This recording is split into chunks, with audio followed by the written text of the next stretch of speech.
ស្អាតសាហាវណាស់ដល់គ្នាអានេះគឺជា mascara សម្រាប់ណាគេដែលគាត់ចូលចិត្តធន់នឹងទឹកអញញ៉ៃ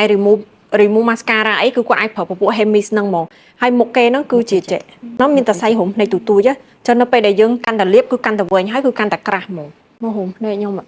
ជាងស្ទើណាស់ដល់គ្នាខ្ញុំយកនេះយកមកសិតវាបន្ថែមនេះរុំភ្នែកខាងក្រោមណាស់ដល់គ្នាឡើងក្រាស់ចឹងណាមិនមែនលាបតែ mascara ឯងគឺខ្ញុំមានអ្នកជំនួយនេះគឺជក់នេះចឹងនៅពេលដែលយើងចង់លាប mascara ខាងក្រោមនោះឃើញក្រាស់វែងហើយអត់ប្រឡាក់សាច់ណាអ្នកគ្នាគ្រាន់តែយក mascara ហ្នឹងមកលាបចេះតបមកយើងយកមកលាបខាងក្រោមចឹងអ្នកនរគ្នានៅពេលដែលយើងយកអាជក់នេះប្រើគឺវាឃើញ clean ហើយវាអត់ឃើញម្ដុំអីហើយវាបានដោះគោលហ្មងអញ្ចឹងនៅពេលដែលយើងប្រើមុខ mascara យកឲ្យហ៊ានដាក់ដល់ក្នុងឯងដោយសារវាប្រឡាក់